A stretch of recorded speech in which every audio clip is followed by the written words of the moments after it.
YouTube channel. இன்னைக்கு வந்து ஒரு அருமையான வீடியோ தான் பார்க்க போறீங்க. ஆட்டுக்கால் பாயா ரொம்ப சிம்பிள் அண்ட் ஈஸியா உங்களுக்கு செஞ்சு காட்ட போறேன். வாங்க வீடியோக்குள்ள.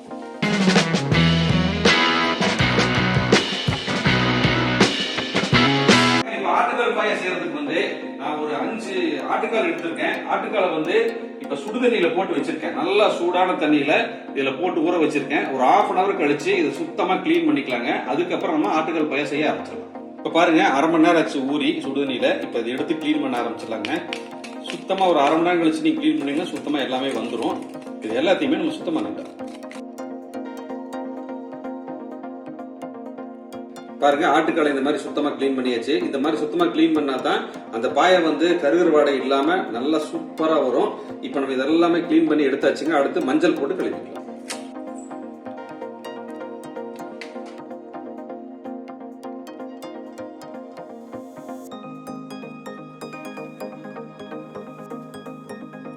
மஞ்சள் போட்டு கழுவுன ஆட்டுக்கால் எல்லாம் இந்த குக்கர்ல சேர்த்திக்கலாங்க. இப்ப நம்ம வந்து ஒரு 10-12 விசில் விட போறோம். இப்ப இதுக்கு தண்ணி வந்து பாத்தீங்கன்னா இந்த ஆட்டுக்காலுக்கு மேல வர்ற அளவு தண்ணி ஊத்திக்கலாம். இப்ப தண்ணி பாருங்க, இந்த ஆட்டுக்காலுக்கு மேல நான் ஊத்தி வச்சாச்சு. அடுத்தது இஞ்சி பூண்டு பேஸ்ட் 1 டேபிள் ஸ்பூன் இதை சேர்த்துக்கலாம். ஒரு பிஞ்ச் வந்து மஞ்சள் சேர்த்துக்கலாம்.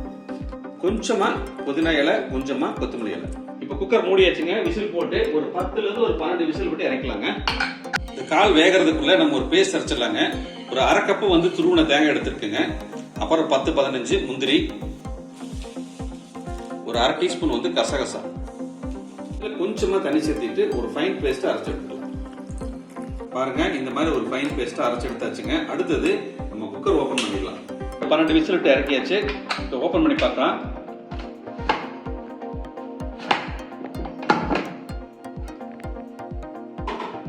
இப்ப கால் பாத்தீங்கன்னா நல்லா வெந்துருச்சுங்க. 12 விசில் விட்டங்காட்டி நல்லா வெந்துருச்சு. இப்ப இது வேற ஒரு பாத்திரத்துல மாத்தி வச்சுட்டு இதே குக்கர்ல நம்ம பாயா செய்ய ஆரம்பிச்சிடலாம். அதே குக்கரை கழுவிட்டு மறுபடியும் அடுப்பு வச்சாச்சுங்க. ஆயில் போட்டுக்கலாம். எண்ணெய் சூடாயிடுச்சுங்க. 2 பிரிஞ்சி இலை, 2-3 பட்டைத்துண்டு, கொஞ்சமா கல்பாசி, ஒரு 4 கிராம்பு, 3 ஏலக்காய். பட்டை, கிராம்பு, ஏலக்காய் எல்லாம் புரிஞ்சு வந்துட்டுருங்க. நம்ம வந்து 150 கிராம் வெங்காயம் நறுக்கி வச்சிருக்கேன். அதை சேர்த்துக்கலாம். வந்து இந்த பாயாக்கு வந்து நல்லா வதங்கணுங்க. நல்லா வதங்கட்டும். அது வரைக்கும் வதக்கி விட்டுருவோம். ஓரளவுக்கு வதங்கிடுச்சுங்க. அடுத்து நம்ம ஒவ்வொன்றா சேர்த்திக்கலாம். தக்காளி ஒரு 3 சின்ன சைஸ் தக்காளி கட் பண்ணி வச்சிருக்கேன். அதை சேர்த்திக்கலாங்க. காரத்துக்கு 4 பச்சை மிளகா, 1 டேபிள் ஸ்பூன் இஞ்சி பூண்டு பேஸ்ட். நம்ம தக்காளி இஞ்சி பூண்டோட பச்சை வாசனை போற அளவுக்கு நல்லா வதக்கி வச்சுக்கலாங்க. தக்காளி வதங்கும் போதே கொஞ்சமா புதினா இலை, கொஞ்சமா கொத்தமல்லி இலை, இதையும் சேர்த்து வதக்கலாம். தக்காளி ஓரளவுக்கு வதங்கிடுச்சுங்க. அடுத்தது மசாலா பொடியில சேர்த்துக்கலாம். கொஞ்சமா மஞ்சத்தூள், 1/2 டீஸ்பூன் மிளகாத்தூள், டீஸ்பூன் மல்லித்தூள், 1/4 டீஸ்பூன் வறுத்து அரைச்ச சீரக பொடி, இதையும் சேர்த்துக்கலாம். எல்லாத்தையுமே இந்த மசாலாவோட பச்சை வாசனை போற அளவுக்கு வதக்கலாங்க. இப்ப இந்த மசாலாவோட பச்சை வாசனை போறதுக்காக கொஞ்சமா நம்ம கால் வேக வச்ச தண்ணியவே சேர்த்துக்கலாங்க. தண்ணி சேர்த்ததுக்கு அப்புறம் ஒரு ரூபா கலந்து விட்டு ஒரு 2 நிமிஷம் அப்படியே கொதிக்க விட்டுருவோம். இப்ப நம்ம மசாலாவோட பச்சை வாசனை போயிடுச்சுங்க. நம்ம வேக வச்ச ஆட்டுக்கால்களை சேர்த்திக்கலாம்.